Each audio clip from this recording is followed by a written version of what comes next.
Hello everyone. तो आज बात करने वाले हैं खेसारी लाल यादव जी और प्रियंका सिंह का एक बहुत ही बेहतरीन सॉन्ग के बारे में, जिसका पोस्टर आ चुका है और फुल वीडियो सॉन्ग का रिलीज डेट भी आ चुका है। और इस गाने को लिखे हैं कृष्णा बेदर्दी जी और इसे गाए हैं खेसारी लाल यादव जी और प्रियंका सिंह जी।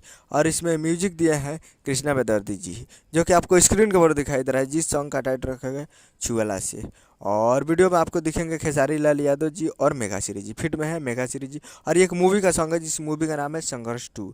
और इस मूवी का काफ़ी बेहतरीन सॉन्ग होने वाला है। और इससे पहले दो सॉन्ग रिलीज कर दिया गया है, एक एक मक्खन लगाई कि ढक्कन लगाई और दूसरा गजब जीवन जी। तो दो सॉन्ग रिलीज हो चुका है और ये तीसरा रिलीज होने वाला है छुएला से। और ये video song release in on 6 अक्टूबर 2023 को सुबह 6 बजे फुल वीडियो सॉन्ग को रिलीज़ किया जा रहा है। यानी कल सुबह सुबह 6 तारीख को सुबह 6 बजे तैयार रहिएगा फुल वीडियो सॉन्ग को देखने के लिए।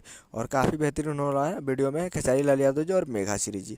तो तैयार रहिएगा कल सुबह में world by record Bhojpuri YouTube channel पे, world by records present Bhojpuri YouTube channel पर कल सुबह 6 तारीख को 6 बजे तैयार रहिएगा। उम्मीद करूँ कि वीडियो अच्छा लगा तो चैनल को सब्सक्राइब बेल आइकन प्रेस करिए, ताकि इससे खेसारी लाल यादव जी का लेटेस्ट न्यूज़ लाता रहे। वीडियो अच्छा लगा तो वीडियो को लाइक कीजिए। मिलता है अगले वीडियो में, तब तक के लिए जय हिंद, जय भोजपुरी।